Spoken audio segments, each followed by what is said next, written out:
How do you think Broadway's doing today versus the Broadway that you came in to see as a 13-year-old? What do you think of the state of the state? People will say it's the best theater in the country. Let me amend that slightly. It's the best commercial theater in the country. It doesn't mean that great things don't happen here. And I get really upset with people that go, oh, it's all been Disneyfied and it's all tripe. And I go, really? New York theater is still some of the best theater in the world. But on Broadway, I want to be a producer with a hit show on Broadway. You're listening to the Producer's Perspective Podcast with your host, Tony Award winner, Ken Davenport. Hey, everybody, that's Tony Award-winning Jason Alexander, who's going to be coming to you in just a few moments with a full podcast, including an incredible idea about what we can learn here on Broadway from Hollywood.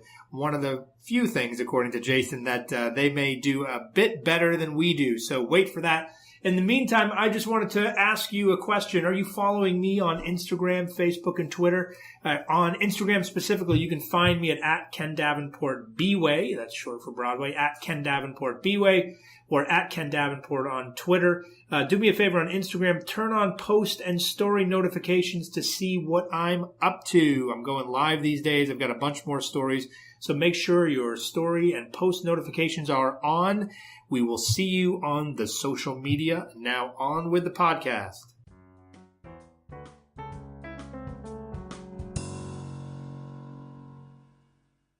Hello, everybody. My name is Ken Davenport. Welcome back to the Producer's Perspective Podcast. And what a treat for all of you and for me we have today. Please welcome to the podcast none other than Mr. Jason Alexander. Welcome, Jason. Are they welcoming? How do you know if they're welcoming? Are they sitting around applauding, or are they? They're standing up right now. Really? You just can't see them. Wow, that's usually that's most of my standing ovations. I just can't see them. That's right. So that's the Jason you all know and love. You know him from, of course, his infamous role as George Costanza on Seinfeld.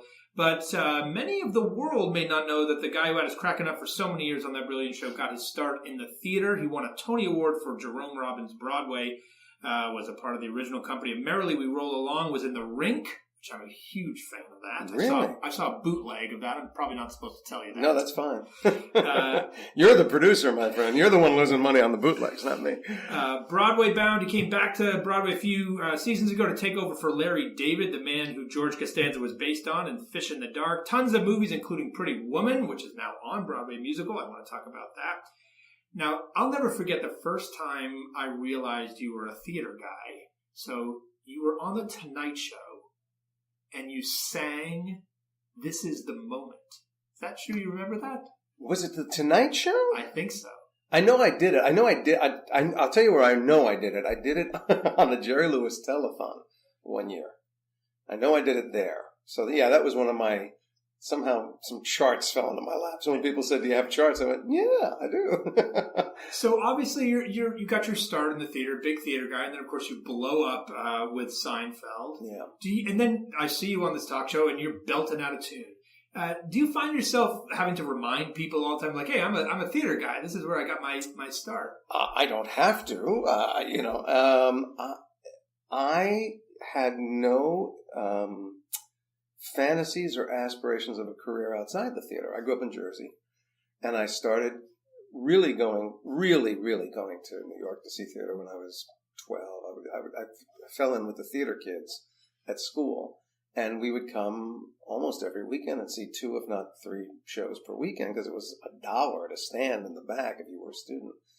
So this to me was everything. And the thing that made me want to be an actor really was Ben Vereen and Pippin, which is an old, everybody tells. I've met more people that said, yeah, Ben Vereen and Pippin made me want to be a musical theater actor. What was it about? I had never thought about being an actor. What I had fantasies about when I was really little, and up until I was 15, 16, I thought I was going to be a magician. And I knew by the time I was a teenager, I wanted to be a close-up magician. And your audience can't see my hands, but they are not a close-up magician's hands. They're very small, and I got little short, stubby fingers. And so I couldn't I knew I wasn't going to be able to do the things I really wanted to do, and I was heartbroken over the fact that I was not going to be a magician. And I went to see Pippin, and it was the first musical I had seen where actual magic had been really incorporated into the show and through the persona of Ben. And I kind of sat there, and like a dummy, I went going, and it hit me. I went, the whole thing's an illusion. The whole thing's a trick. It's a magic trick. And that's when I went, oh, I could do this magic trick. And of course, Ben was so charismatic and so powerful and so magical in that show that he became, I'm this little white Jewish fat kid from Jersey going, I'm the next Ben Vereen. And so I started taking it very seriously from that moment on. I was about 13. 13 years old. Mm-hmm. So I want to get into this, my hands are too short to be a magician comment, because that's a very insightful thing to say for a 13-year-old to recognize, oh, I'm never going to be at the top of my craft because of this. Yeah. And do something else, where a lot of people would frankly be struggling magicians to this day. Well, I could have struggled. I mean, I'm not big on struggling. But what gave you that insight to know, like, oh, this? I was friends with enough good magicians. And, I could look at my dad, a full-grown man, and go, my hands are as big as his hands right now at 13. So I just looked at my hands and went, I don't think this is going to get much bigger. And the reason I knew I wasn't going to be really viable is that no matter what I did, I could not palm a standard playing card without a corner of it peeking somewhere because my hands are too small. And I thought, well, if you eliminate cards from the close-up repertoire, what's left? And so that was the beginning of my whole, well, I might be able to do some kind of magic, but I'm not a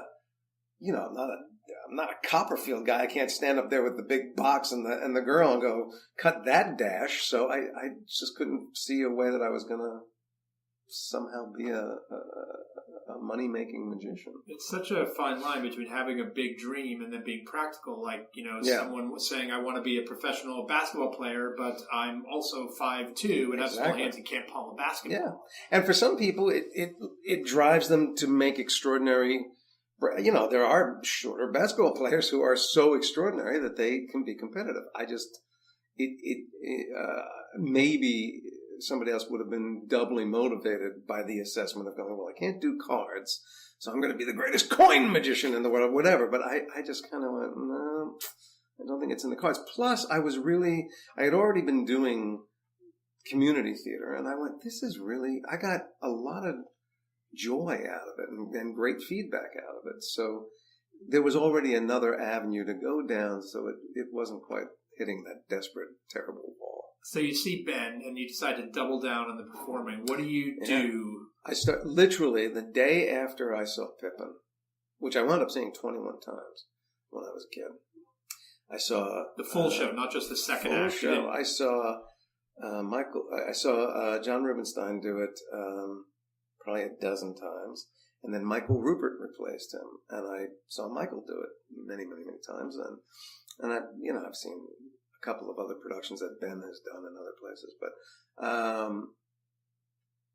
the day after I saw Ben the first time, I started taking voice lessons seriously, and then I said, well, he dances, so I have to learn how to dance. And so I don't know how I landed on tap, but I decided tap would be the way in. And there was a tap school about 4 towns over in Jersey, taught by 2, I kid you not, clearly retired, Ziegfeld Follies girls, sisters, who were in their 70s or 80s then.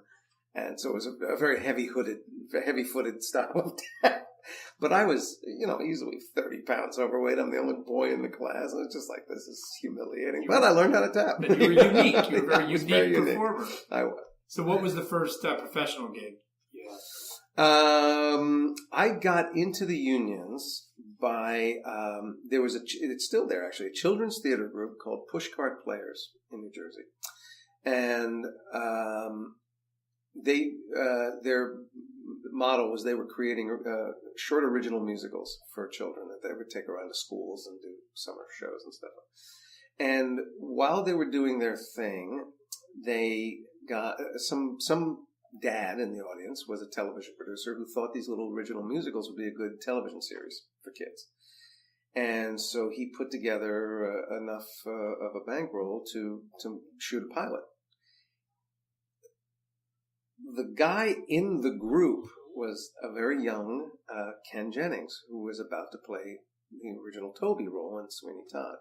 Well, he had been on a panel of judges for a junior high and high school theater festival that I had been in with my school. And he saw me do that festival, and he went, "Oh, but this kid's good. I got to remember him." Well, Ken was tapped to do Sweeney when that TV pilot was being done, so he couldn't do it. And he must have said to them, "I got a kid for you." And I got a call, and I had to join AFTRA. And at the time, if you joined AFTRA, you could join all the unions. And at 14, I got my AFTRA SAG card and my equity card. And so that was the first real gig. And then I started doing commercials left and right. I got a manager from doing that production. He didn't sell it as a series, but it became, like a Sunday morning special on local New York, New Jersey television. This management company that handled kids and teens saw it and hunted me down and went, "We want to work with you." And I went, "Okay, I'll play." And so I started working. And Merrily was the first Broadway show. Yeah, Merrily happened. I had gone through 3 years of college. It was the summer after my junior year of college at Boston U. I was a theater major. And I did Harvey Weinstein's first movie. It was a very forgettable, except if you're a big horror fan, it was a really forgettable horror film called The Burning, which was kind of a Friday the 13th wannabe knockoff. Notable only in that it was my first movie, Holly Hunter's first movie, Fisher Stevens' first movie. There were a couple people that did okay out of it. And Harvey's first movie. And I was late for school. It ran over. I was late. So I couldn't go back. I was going to take a semester off. So I moved in with my manager here in New York, and I started working for the casting director who had cast me in the film. And it was during that there was an open call for Merrily, and I went and got that, and never got that degree. It was all over from there. What did you think about your first 3 years at BU and the teaching of acting and the craft of acting? Well, I had never studied acting in my life. I'd studied singing and dancing, but I'd never studied acting, and I didn't know you could study acting. I thought, you got cast in a role, you imagined the actor that would be really good in it, and then you imitated them. That was my idea of really good acting. It's impressions. It's all impressions. That's right. So I was amazed at how much craft there is to it all. I, in retrospect, would tell you that Boston U did probably as good a job as any place else I would have gone.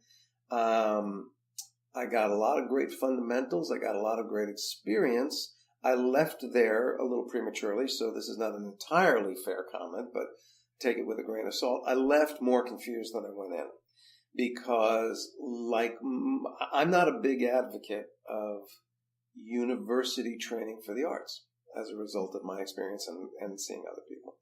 Not that they don't do a good job. I just think the arts are, you learn the skills as you learn the skills. But unfortunately, when you've got a curriculum, you've got to move a student through that curriculum, regardless of whether or not they have any mastery of the thing that you have to build on. So I would get introduced to a tool of the craft, and before I understood how to use it, we were on to the next tool. And maybe because I didn't finish, I came out knowing a lot of tools, but no methodology to use those tools. So it's like giving me a bunch of hand tools and saying, now go build a house. I'm like, I don't know how to build a house. So I had to go find a teacher, which took me a couple of years. And then I eventually started studying with Larry Moss. And Larry just brought it all together for me. And I stayed with Larry on and off for about 12 years. I don't slight the university. I think that's probably true of most university programs that I've seen. I think they can turn out some great people. I think they're great introductions. I think college is a great thing. Wouldn't miss it for the world. I don't think it's necessarily the best training for an artist. But so your son's an actor. Yes. It turns out both of my sons are an actor, Ken. My older son has been, this was clear he was going to do this from the time he was 2 years old. He was up and performing. My younger one, it's been anathema to him forever. I mean, this is a kid who at 4 years old, we were trying to make him feel better about something, and we were singing him a song, and at 4 years old, he went, "Please don't make my life a musical." You know, he was that kid. But he's actually making a career as a voice actor now, doing commercials and animation. So yeah. What is your advice to them as they look to study and learn the craft now, if universities are the best? Well, if you have children yourself, you will know that my advice as a father is meaningless. What I said to my older son, because he wanted to be a theater major very much, I said, if you're going to do that, may I suggest to you that you don't go to a conservatory program. So a program like Boston University or NYU or Carnegie Mellon or some of the top university theater schools. I said, you're going to be studying walking and talking 24 hours a day. You're not going to have much of any other requirements. And if you're going to do that kind of training, I'll pay for it. I'd rather you find a great teacher that you love and study for as long as you want to study. You don't need to go to college for that. But if you're going to go to college as a theater major, get an education, get a real education. And bless his heart, he wound up at Yale, and he was a Yale theater major undergrad, and got a great education. And his theater education was more academic than. He wasn't taking a lot of acting classes, but he was taking a lot of playwriting classes and composition. He had Janine Tesori teaching him composition for musicals. He had, I can't remember. His playwriting teacher was somebody wonderful too. His name just skips my mind. But he got a great education. And now, out of school, he's been studying and trying to figure it all out. But he's an interesting kid in that he's so fortunate. He looks like my wife.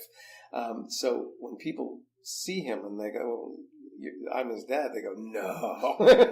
Yeah. But he's a leading man. He's kind of like a Chris Pine-like leading man. But his sense of humor is my sense of humor. So he likes these broad charactery roles that he's so not right for. His dream role as a kid was Barfay and Spelling Bee. Dude, you are creating a lot of character to make that happen. But he gravitated to sketch and improv at school, and he's really good at it. So he's writing, and he's set up. He's got a good manager. He's got a good agent, and as anyone will tell you, this is just is what it is. It's not a great time to be a young white guy in our business. We have finally gotten to the place where diversity and having a diverse presentation will, for now, give you a little bit of a leg up. So he's fighting sort of he's on the tail end of what used to be, I'm a young white guy. That used to be check, and now it's actually probably closing a few opportunities for him, but it's fine. He'll figure it out. So you get Merrily out of an open call.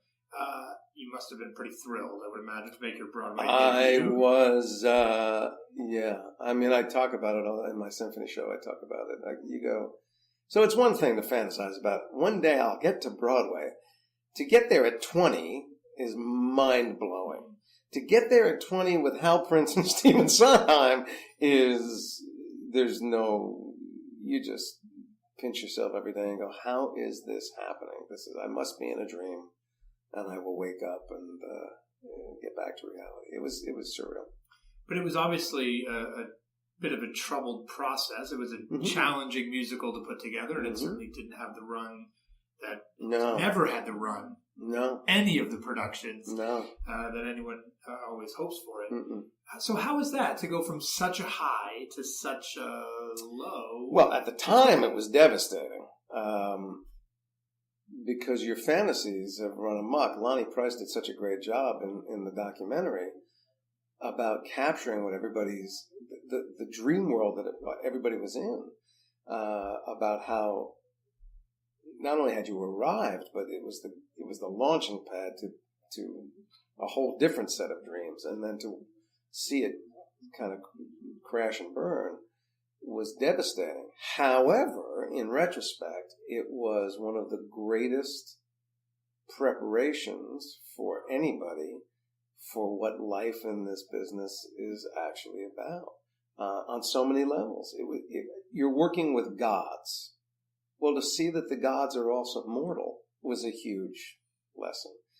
To understand that without rhyme, reason, or merit, you are at the top of the heap one day, and through no fault of your own, you're out of a job with no real advantage towards getting your next job. So, it was a fantastic lesson about the constant humility and vagaries of a real life in our business. Do you remember what you did the day after it closed? Yeah, we made the album. That must have been a little We made tough. the album the day after we closed on Broadway, which is why I think it's such a good album. There were so many emotions, running all through that thing. And then you go on to do, how long before the next Broadway show for you? The next Broadway show was 2.5 years or 3 years. I had a slow period after Merrily closed. I was just doing commercials. I couldn't really grab anything else here in town.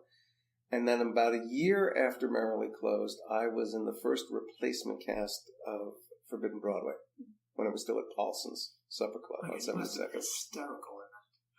I hope so, because there's nothing else there if you're not. It's not known for its profundity. I actually took over the track that Gerard played in the show. So, and I did that for the better part of a year, and then out of that, the Rink came around.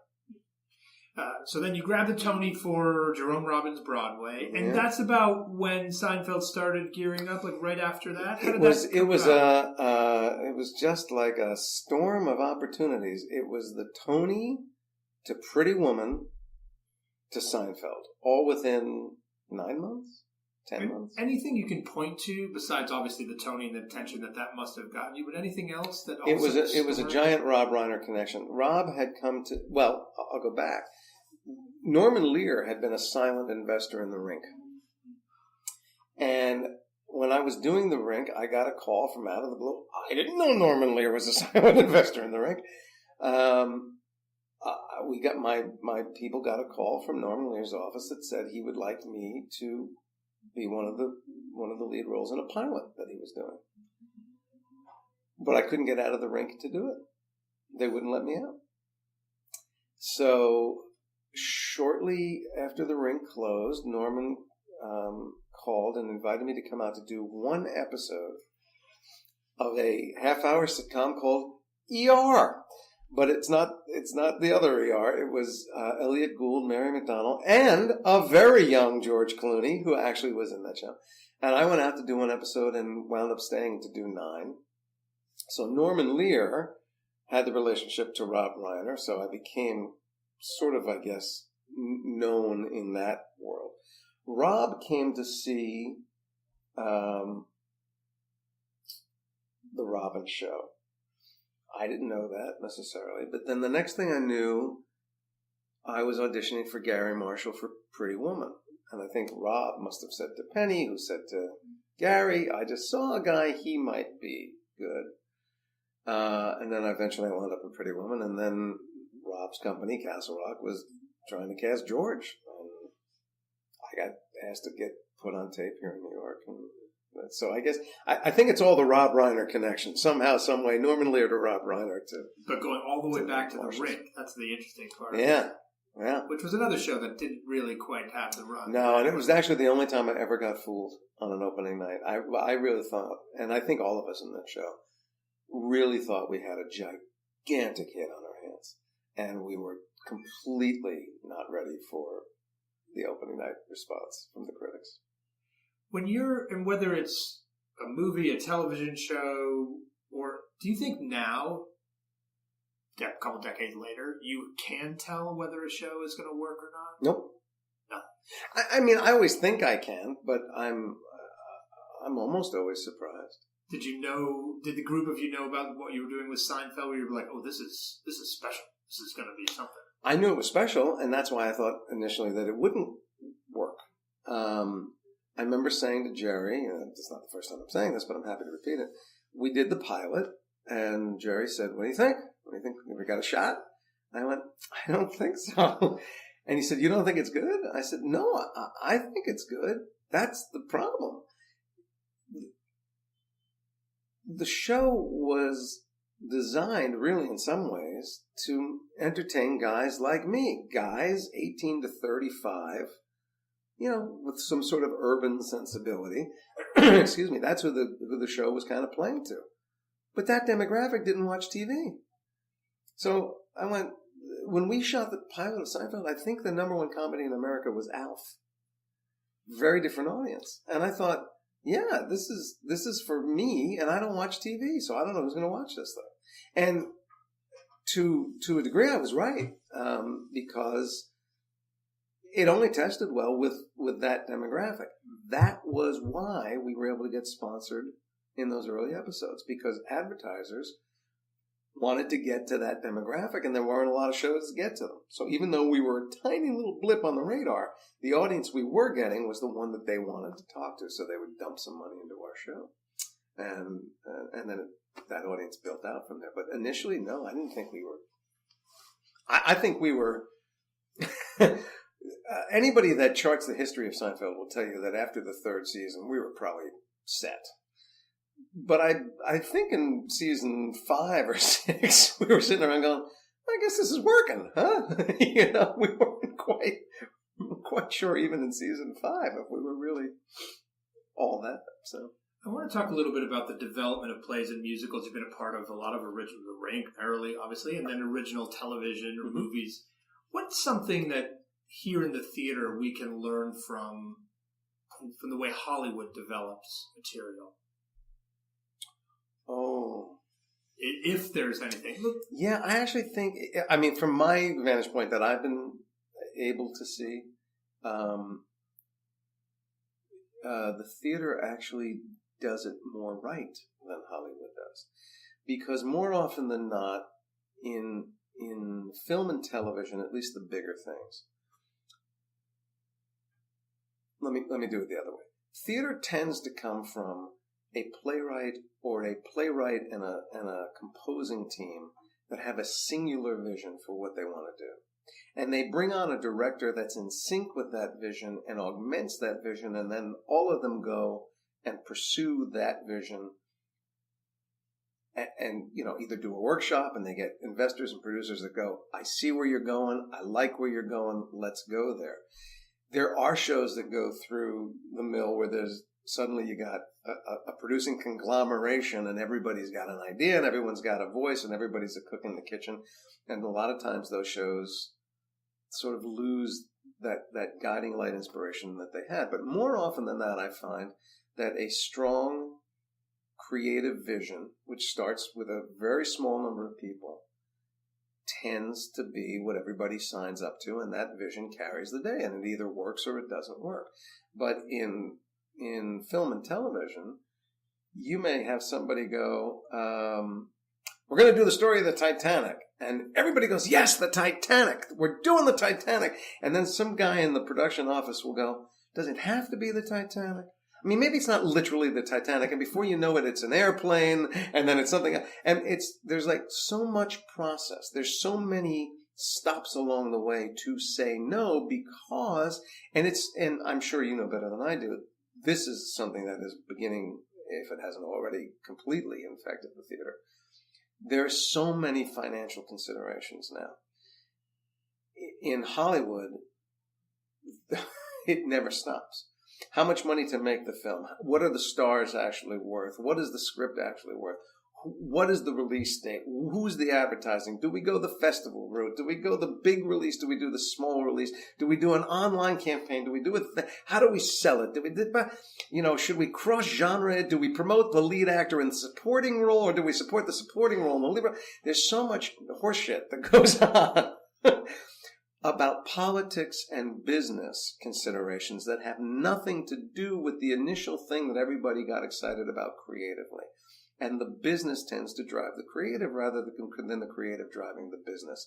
And it opens the door to a lot of people who, if you're going to go that way, should have a say. I mean, if it's going to be done as a business, then the business people should be able to say, don't do that.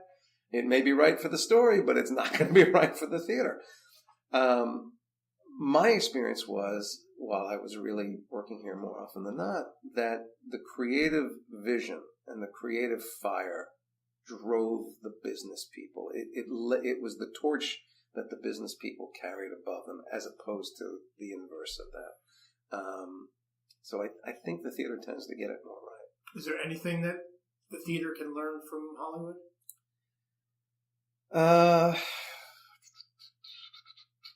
I'm sure there is. I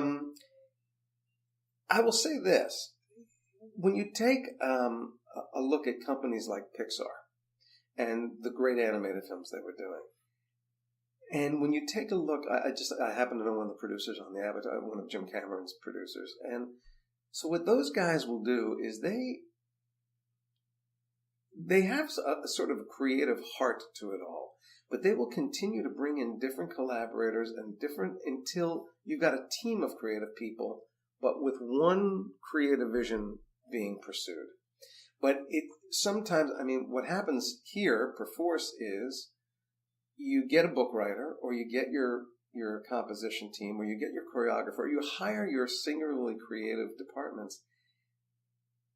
But, a choreographer that can do the ballet number may not be able to do the tap number. And very rarely do they think, well, let's get the ballet choreographer for the ballet and the tap choreographer for the tap number. Or let's get the designer that knows how to do the women's costumes. Let's get that person for the women, and let's get the guy who really does men's tailoring for the guys. One person doesn't always have the expertise to be the best at what you can get. So the idea perhaps of not being slavish to the idea that every one person hired in every department is capable of doing everything. There was some show done somewhat recently that used multiple choreographers, and I thought, well, that actually makes some sense if it's that kind of score, if it's that kind of storytelling. Even to the point of having multiple directors. I've worked for directors, both on stage and on screen, who do a big chunk of the job great. But there's things that they're less great at. Like, they may be great conceptualists, great dramaturgs, maybe even great stagers. They don't know what the hell an actor's doing. They can't help an actor with a performance to save themselves. And vice versa. You get people that are great with performance, but the stage pictures are horrible, or they don't know how to move a set, or they have no sense of design. So there's something about enforced collaboration in the Hollywood model, done correctly. Not where it's 1,000 cooks in the kitchen, but where a team is assembled of like-minded creative artists who go, let's come in and collaborate on this, rather than, this is my department and I'm taking the ball and going this way. That might be something that, especially in the musical world here, as these things become bigger and bigger and bigger and bigger, there could be some value in that, especially on the writing side. It's very hard to write, I think, a fantastic score. Like, one person or one team creates an entirely fantastic score. It's really hard to do, especially for the kind of musicals being done now. So, which are smaller and smaller in book and more song. So I don't know. A lot of what I'm saying, as I'm saying it, I'm going, this is sacrilege. It's actually genius. For those, if there was a camera in here, my mind literally is exploding. It's like nodding while Jason was talking. But from costume design to, you want specialty or real experts in every specific area. If you're going to spend this kind of money and you need this kind of, this has become a factory where everything has to be bigger and better than the thing from last season. Well, there's a smaller number of people that we rely on in New York theater to do these shows. And the notion that we can keep going to the well and getting, different, bigger, better results. It's just hard. It's just hard. Now you're directing more. You're enjoying being on the other side? Love. I want to be Joe Mantello when I grow up. I want to act about 20% of the time and direct the rest. But I'm not as good as Joe Mantello in either department. So. What do you love about it? About directing? Yeah.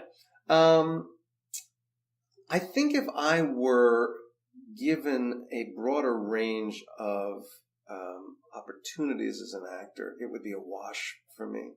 But because of the way my career sort of played out, people tend to think of me for a narrower selection of roles. And,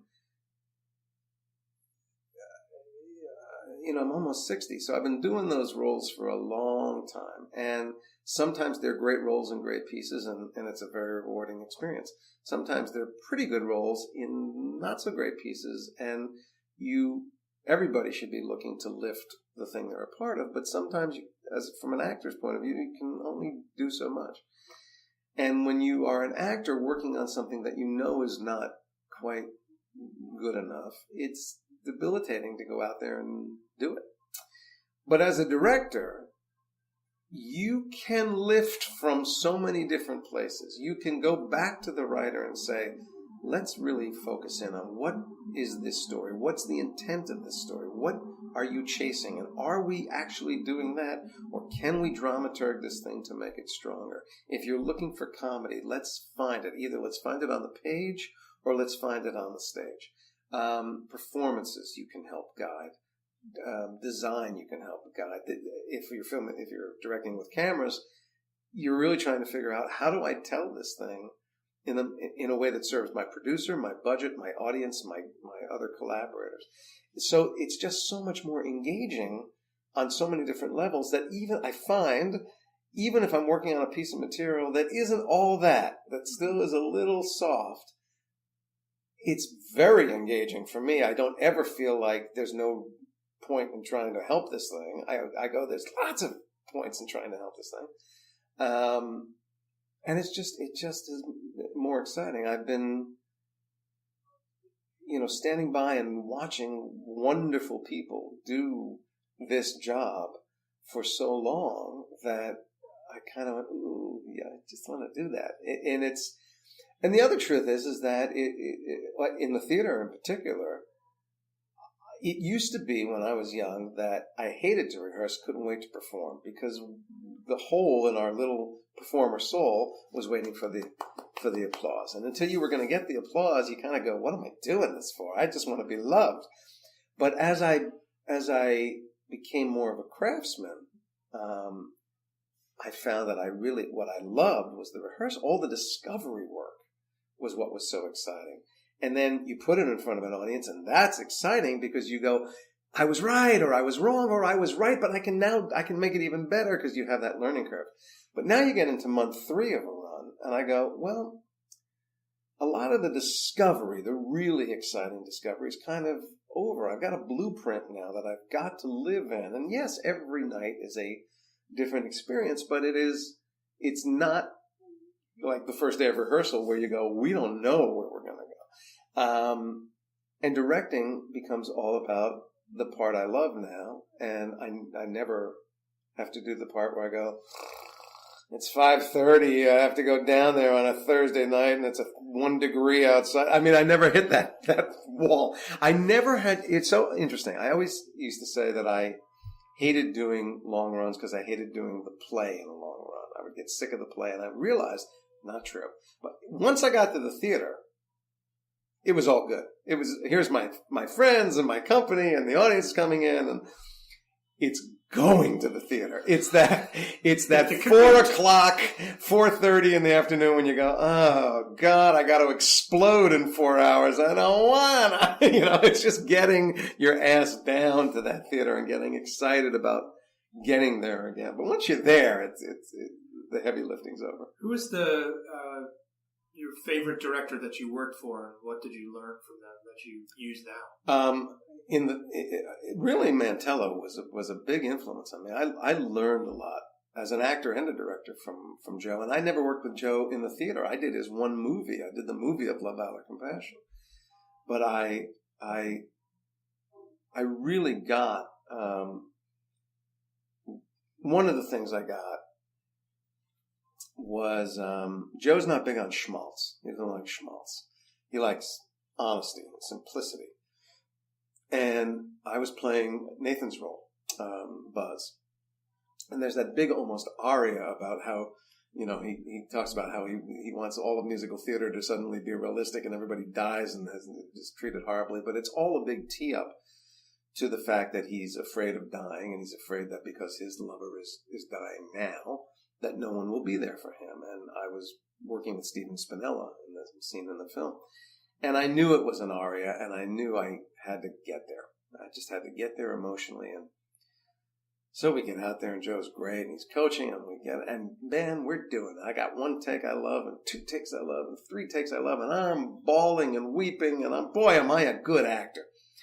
And Joe comes over, and he, after a couple of really good takes, and he goes, let's do one more. And in this one, don't worry about the emotion of it. You're not afraid to die. You're not afraid. You just don't want to be alone. So all I want you to pursue for the whole monologue, all I want you to pursue is get Spinella to swear to you in a way that you can accept that he will be there for you when it's your turn to die.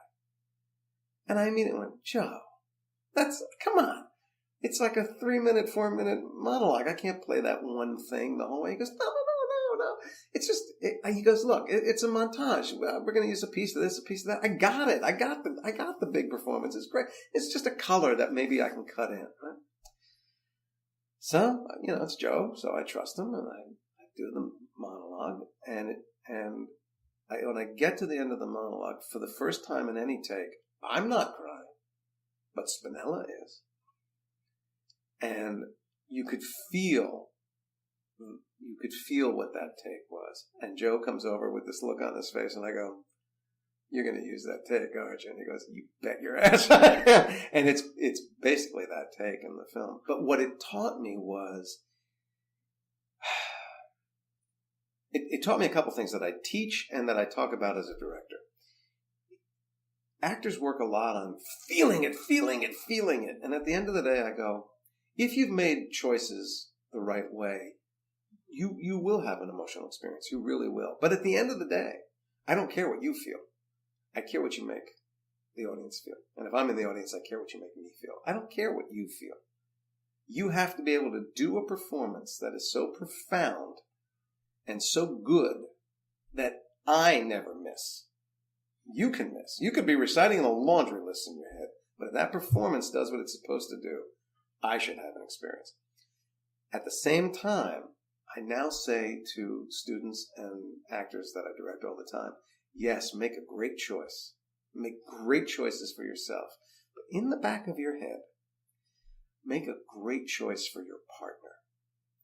Give them something that they can just go to town on.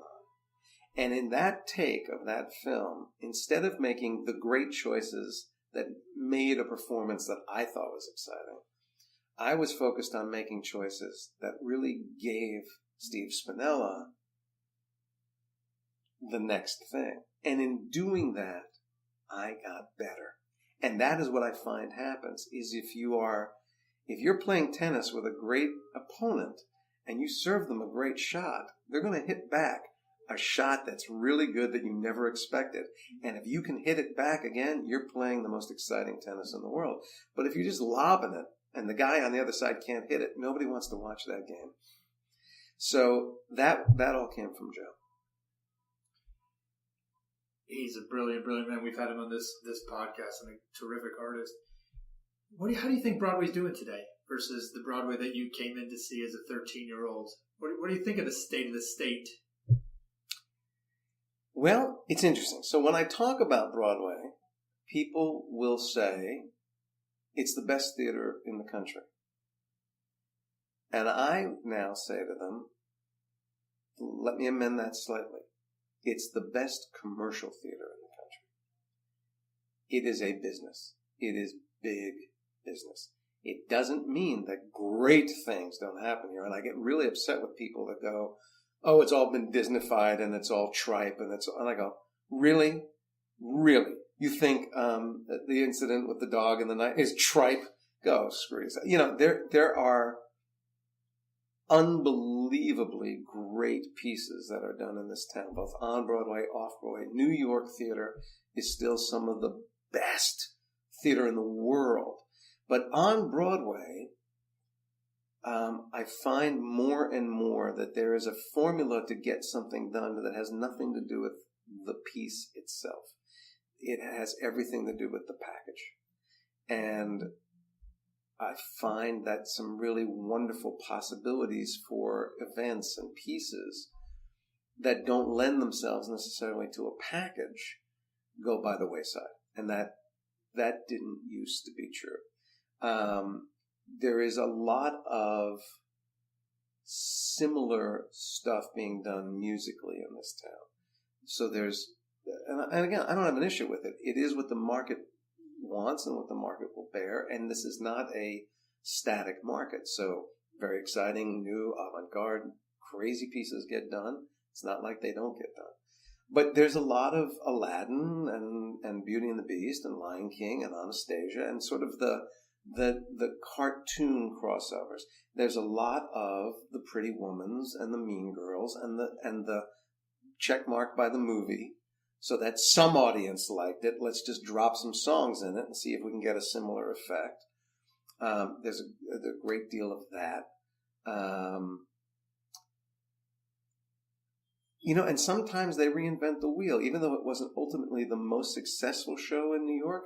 I thought the reinvention that they did on Groundhog Day in reimagining that piece differently than the movie was really wonderful. For whatever reason, ultimately the entire thing didn't quite work in town, but it's the kind of fresh new idea for a big piece that doesn't have a giant theatrical gimmick like a King Kong. It's going to be hard to get it done. I don't know if another Next to Normal is easy to get done in town right now. It's spectacle. In music world, it's spectacle. And in some of the plays, it's spectacle as well. I mean, I loved Harry Potter across the street from your office here. I can't tell you much about the story. I mean, I can tell you every effect and I just loved it. I loved it because it's my magic. Yeah, I was going to say, it's the magician in you. And I'm a huge John Tiffany fan, so I was just so happy to be there. But it's rare for me that I think one of the most thrilling things I've seen in the last 10 years, and it kind of just blew my mind at what could be done on a stage, was when I saw the London production of War Horse. And I went, it's actually a very simple story.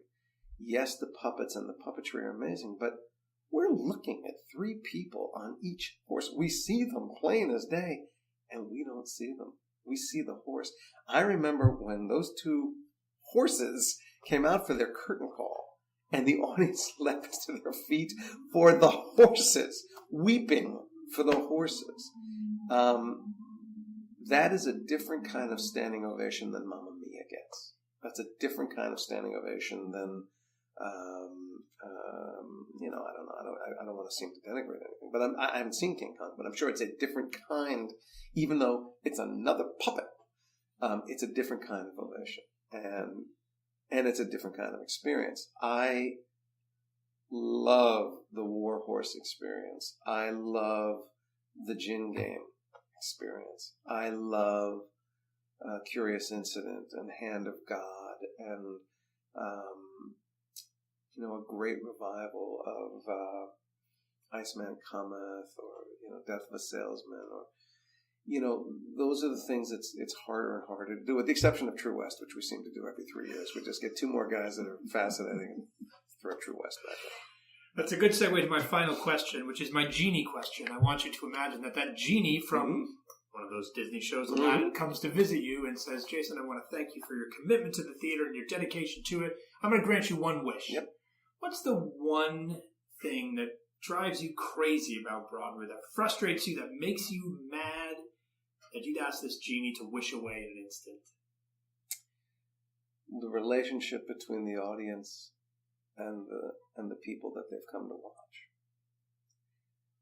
I remember when I first started coming to the theater, even as a teenager, we used to put on a sport coat to come and stand in the back.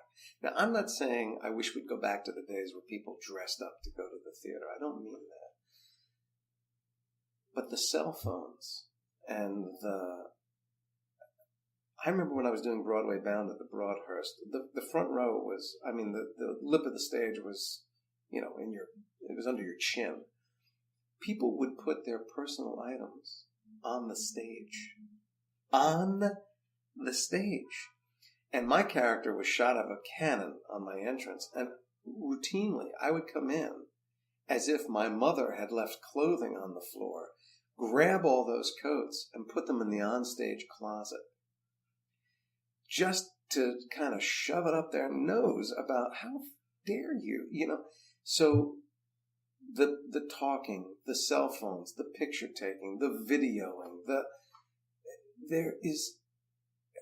I don't understand why people spend the money that they spend to come have an experience in the theater, whether it be in this town or anywhere else, and then do everything they can to not get that experience, as if we are not aware of them up there. Do you know the concentration that it takes and the dedication that it takes to do live performing?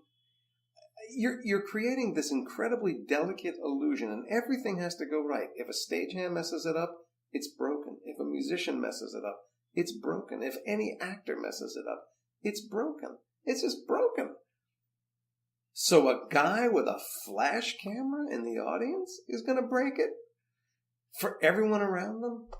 I don't get it. It almost makes me want to not do live theater, because I'm not somebody who could stop a performance and go, get that camera! I can't do that, because I always have to believe half the audience doesn't know that camera's happening, so I don't want to destroy it for them. But I worry about that relationship. I also worry, here's another part of it. I remember being here a couple of months ago and seeing 3 pieces of theater that were all 90 minutes long. And every one of those shows ended at a point where I went, well, now I want to see what happens. You know, it's this notion that we want to get in and out. In and out. 90 minutes. No intermission. Let's get in and out. And I go, would you please tell me a story that I'd want to be here for? You don't have to, I don't have it. You don't have to bring it in like a movie. I came to see a different thing and have a different experience. So if I could change that, I'd be happy to do it. Well, you heard it here, folks. Jason Alexander may be here more if we behave better as audience It's all members. about behavior. All about behavior. That's the way to get you back here. Thank you so much for being a part of this. Pleasure. Thanks to all of you for listening out there, and we will see you next time. Look out,